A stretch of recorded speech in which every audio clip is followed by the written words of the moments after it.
Friends, সবাই কেমন আছো? আজ একটা পিকনিক ব্লগ নিয়ে চলে এলাম। আমরা সবাই বাসে করে যাচ্ছি পিকনিক করতে। তো জায়গাটার নাম হাইরপুর। এটা ঝিকিরার পেলে আরও যেতে হবে, আমি আশা করি ঠিক বলছি। তো এবারে চলো সবাই মিলে আমরা যাচ্ছি। একটা বাস ভাড়া করা হয়েছিল, এটা বাস ভাড়া করে সবাই মিলে এই দিয়ে আমার মা হাই করছে। আর চলো সবাই আমরা করেছি। এখানে আমরা খেতে বসে গেছি। ব্রেকফাস্ট দিয়ে দিয়েছে কড়াইশুঁটি, কচুরি, আলুর দম আর পান্তুয়া। চলো সবাই, এখানে আমার মা খাচ্ছে।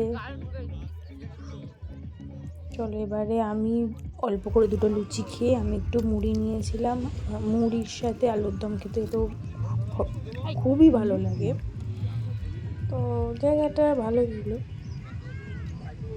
চলো খাওয়াটা আমি শেষ করে নিই।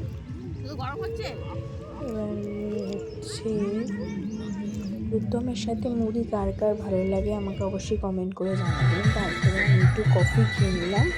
কফির সাথে তোমার ছিল চিকেন পকোড়া। এই যে চিকেন পকোড়া নিয়ে নিয়েছি। চিকেন পকোড়াটা খুব ভালো খেতে ছিল। তারপরে ছিল ফ্রেঞ্চ ফ্রাইয়ের পরে মাছ ভাজা ছিল। আর মাছ ভাজা খেতে তো আমার খুব ভালো লাগে। এখানে একটা আন্টির একটা বার্থডে ছিল। চলো এখানে আমি আমার একটু ক্লিপস নিয়ে নিয়েছি। তারপর একটু ডাব খেলাম।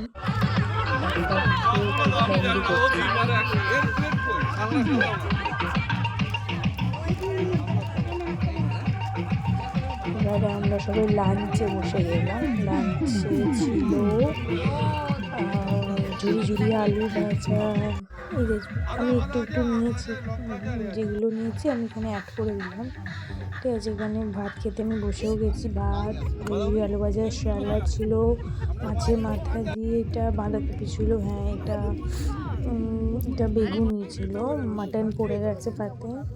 ঠিক আছে, আমার পাতটা একটু নোংরা লাগবে কারণ আমি অতটা বাঁধাকপি খাইনি, তো সাইড করে দিয়েছিলাম। আমি মাটনটা দিয়ে ভাতটা মাখছিলাম। তো তারপরে হলো একটু ভাত খেতে পারিনি, সাইডে আছে। তো লাস্ট পরে চাটনি পাঁপড় বললো, অবশ্যই শীতকাল বলে। এখানে আমি কিছু ছবি তুলেছিলাম, এগুলো ছবিগুলো এই ভিডিওটার সাথে আমি অ্যাড করে দিলাম। কেমন লাগলো অবশ্যই জানাবেন আমার এই ব্লগটা। আর ভালো লাগলে অবশ্যই একটা লাইক কমেন্ট করবে। এবার আমরা বাড়ি ফিরবো। এবার বাড়িতে সবার ঘুম পেয়ে গেছে কারণ অনেক আমরা ভোরবেলা বেরিয়েছিলাম। তো সবাই ঘুমিয়েও পড়েছে বাসের মধ্যে। আর সেদিন খুব ঠান্ডাও ছিল। চলো এবার আমরা বাড়ি ফেরার সময় চলো টাটা, বাই বাই। ভালো লাগলে অবশ্যই লাইক করে দেবে আর কমেন্টে জানাবেন কেমন লাগে।